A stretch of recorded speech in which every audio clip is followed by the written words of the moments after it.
In this video, I will first come up with a scenario using my major, finance with an emphasis in financial planning, for achieving positive outcomes in that communication scenario with someone from a different country/culture, in this case, Japan.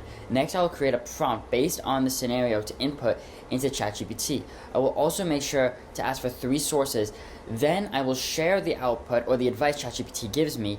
After that, I will reflect on how I feel about the advice, if I found it to be helpful or not. Compare what the AI said to my own research. And finally, how would I change my prompt to get a better output?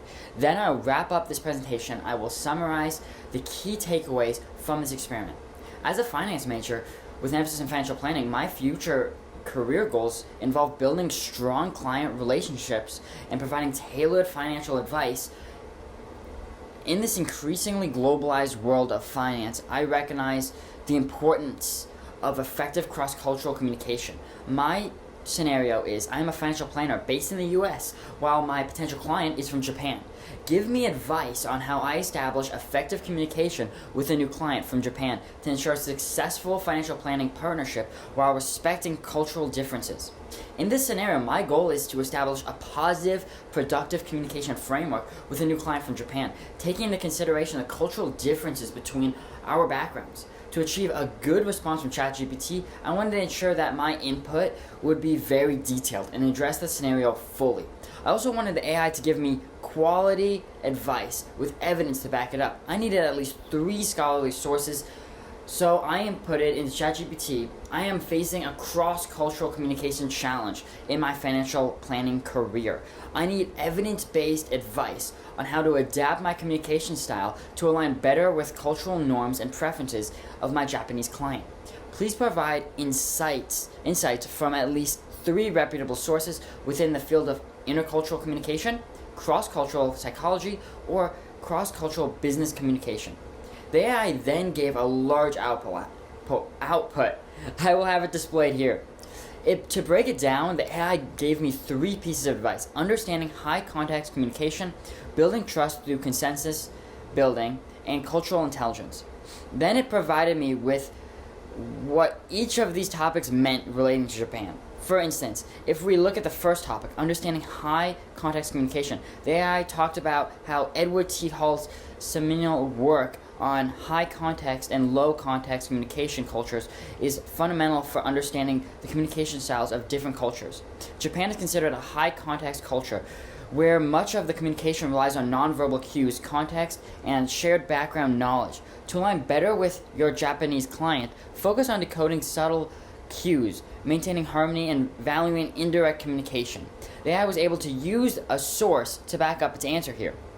Next, it gave a few different ways of how I could implement the knowledge into my interactions with a Japanese client. It told me to use active listening, use of silence, indirect communication, and respect hierarchical structures. And finally, for each of these topics, AI discussed how to use the giving specific examples and instructions. An example of this under the respect hierarchical structures topic, it said, Japanese culture places significant emphasis on hierarchy and respect of authority.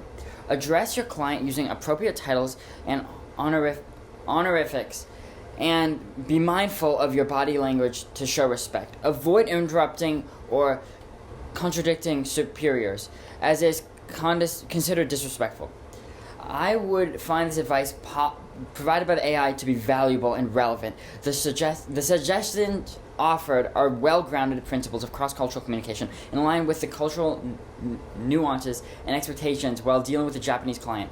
I would feel that this advice is practical and actionable, offering concrete steps to improve my communication with the Japanese client. It also emphasizes the importance of respect, trust building, and cultural sensitivity, which are crucial aspects of successful cross-cultural interactions.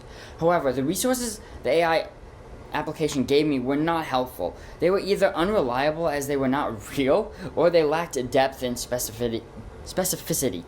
Even if the resources were real, in a rapidly evolving field like cross-cultural communication, it's essential to have access to the latest research and insights. The sources provided would have been older works, and while the fundamental concepts remain relevant, they might not incorporate the most recent developments in the field.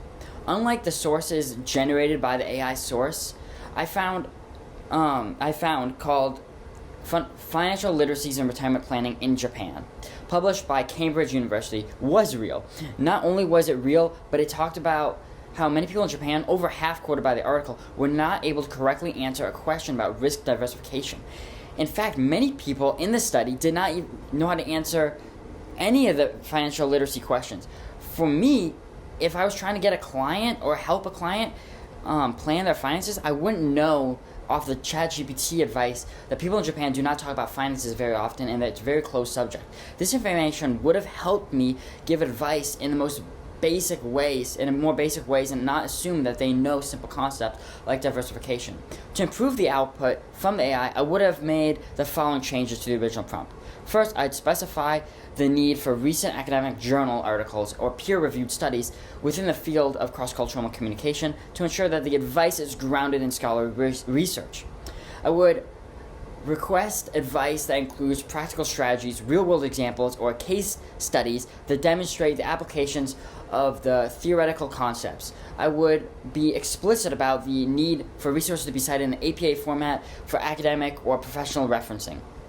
And these modifications would have guided the AI to provide me more academically rigorous and practical, relevant advice and resources for my specific needs as a financial planner dealing with cross-cultural communication challenges. To summarize everything, I found the ChatGPT to be very useful in many ways. It was able to give me a long response in a matter of seconds to provide me with a general summary of how to achieve positive outcomes when talking to a Japanese client about financial planning. However, AI cannot replace a real person's own research as of today.